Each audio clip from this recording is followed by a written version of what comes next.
Olá pessoal, sejam bem-vindos às notícias da semana. E nós temos diversos crimes, diversas possibilidades para trabalhar nesta quarta-feira, mas eu prefiro fazer diferente. Vamos falar sobre um assunto que atormenta todos os brasileiros e de forma inconsciente provoca uma instabilidade no nosso sistema jurídico que é medonha. Para isso, os senhores têm um artigo da nossa Lavra, óbvio, nesta semana, publicada pelo Rota Jurídica, Abracrim Nacional e a redação. É só colocar @ na frente, cujo título é A Corrupção, o Direito, o Ativismo Judicial e o que nós chamamos de Parábola do Jardineiro. Dê uma olhadinha, os senhores vão gostar bastante e fala boa parte do que nós vamos comentar aqui neste momento. E nós começamos, óbvio, falando da principal notícia. Juliette supera Neymar e é a brasileira com maior engajamento no Instagram no país. Olha que notícia fabulosa. E é interessante porque ela tem engajamento porque o povo segue. E o povo segue Juliette. E o povo não segue garantias constitucionais. E não presta atenção no que acontece no nosso judiciário. E ao não prestar atenção neste judiciário, que é seu, que é meu, nós chegamos a alguns exemplos que são verdadeiros absurdos. E são por eles que nós começamos. Vamos lá. Primeiro exemplo. Caso Lindenberg e a garota Eloá.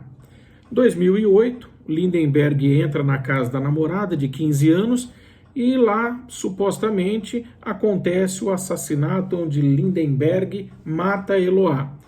Nós não podemos esquecer que o policial arromba a porta, atrás da porta está o Lindenberg, que não tinha intenção de matar a Eloá, mas acaba disparando a sua arma. Bom, mas isso fica a seu critério para você ler o processo, os senhores vão encontrar com facilidade.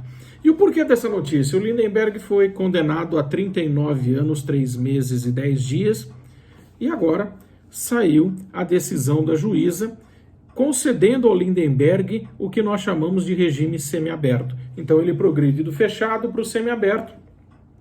E a juíza, de forma conscienciosa e obedecendo à Constituição Federal e à Lei de Execução Penal, ela diz o seguinte na sua decisão: a medida funcionará como um mecanismo de facilitar a ressocialização. Ou seja, eu coloco o sujeito no semiaberto e permito que ele mostre se de fato ele está familiarizado com a perspectiva de retorno à sociedade. Se ele estiver, muito que bem. Se ele não estiver, volto a colocá-lo no fechado e ele vai cumprir mais uma temporada lá. Então, o semiaberto é a menina dos olhos do que nós chamamos, basicamente, de execução penal. É nele que nós vamos ter a possibilidade de ver se o sujeito está preparado ou não. No mesmo tempo que você tem uma notícia como essa no Instagram, o Instagram da Juliette, o mesmo que trabalha com a Juliette. No mesmo tempo que nós temos isso, logo abaixo tinha: Comissão de Constituição e Justiça quer acabar com o artigo 122 da LEP, que prevê a possibilidade de saídas no semiaberto, para visitar a família, para fazer curso superior, para fazer curso profissionalizante, para fazer o ensino médio, para trabalhar.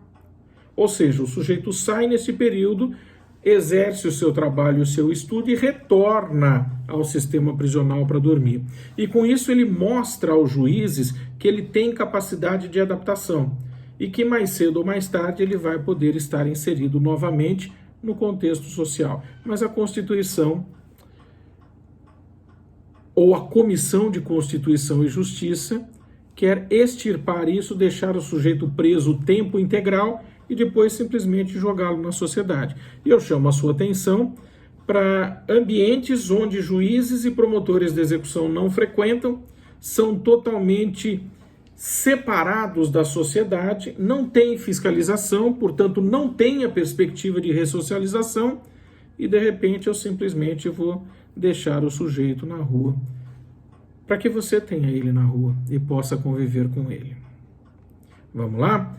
Um outro caso muito interessante, um advogado goiano, ele xingou o juiz porque o juiz era moroso demais e ele simplesmente não queria julgar o processo que o rapaz propôs. Ele simplesmente se transformou em advogado para poder trabalhar com aquilo que era um direito e que simplesmente ninguém queria fazer por ele. Então ele xingou o juiz, porque o juiz era moroso, o juiz achou por bem xingá-lo também num artigo publicado numa revista eletrônica. O juiz é exatamente aquele que nós esperamos que nos trate com o cerne constitucional, que as suas decisões sejam para a gente um exemplo. Mas não, ele entrou numa guerra pessoal, não fez aquilo que deveria ter feito e automaticamente ainda retrucou o rapaz. Esse mesmo proceder do garoto que entra na faculdade para fazer o curso de direito, para tentar pleitear um direito seu, está acontecendo no caso do garoto Miguel. Miguel é aquele garoto que pulou do 9º andar, lá da cidade de Tamandaré, no Recife, e simplesmente acabou morrendo. A mãe, uma empregada doméstica, a patroa ficou de tomar conta e não tomou, e automaticamente o garoto morreu. Hoje a mãe está fazendo o curso de direito para que ela possa fazer valer o direito daqueles que realmente são negligenciados. O caso ganhou o mundo inteiro, completou 1 ano agora, e ele é visto lá fora como sendo um caso de racismo estrutural e de corrupção da justiça brasileira, que não julga propositalmente pessoas que são ricas, que têm condição financeira, mas que, se fosse o contrário, já teria condenado e colocado na cadeia. Chegou às portas da ONU e automaticamente nós estamos sendo acompanhados por um protocolo, porque o judiciário brasileiro não quer trabalhar, pelo menos na visão deles. Bom, não fosse suficiente, um outro caso bacana, por assim dizer, Guarujá, litoral de São Paulo. Época de pandemia, lockdown, prefeito determina tudo fechado e um cidadão resolveu passear pela praia livremente, sem máscara, porque automaticamente para ele essas medidas não serviam para nada. Ministério Público denunciou, juiz rejeita a denúncia e diz o seguinte: está errado, só quem pode determinar se vai sair ou não vai sair é uma lei federal. Lei municipal não pode, porque senão o prefeito pode chegar num dia qualquer e falar: olha, esse segmento dos trabalhadores não trabalha hoje porque eu não quero. Perceba que comparação moralista, esdrúxula e aplicação direta do ponto de vista. Esse nós devemos ao Luiz Carlos Coelho, nosso amigo da PUC aqui de Goiás, que mandou essa decisão para que eu pudesse ver. Obrigado, Luiz. E não contente com isso, nós temos então que falar do que é ativismo, o que é judicialização e como a gente chega até o final. Ativismo significa que eu tenho um juiz, esse juiz ignora a Constituição e aplica seu ponto de vista. O ativismo acaba com a segurança jurídica.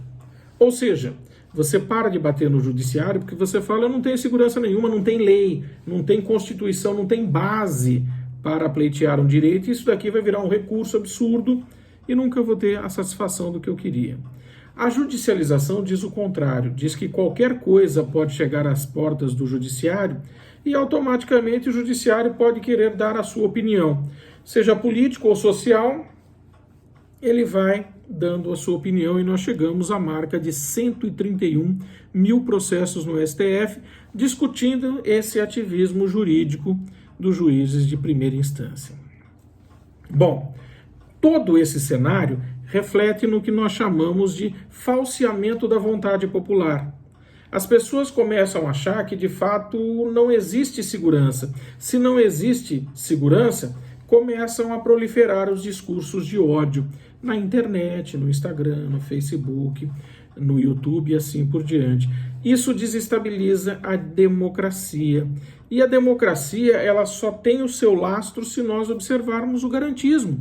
É o garantismo que denota a segurança através do direito. O direito tem autonomia, e essa autonomia são as garantias constitucionais. Nós precisamos entender que não basta falar para convertidos, para pessoas que nos ouvem. Nós precisamos falar para aqueles que são insurgentes e fazem de conta que nada está acontecendo.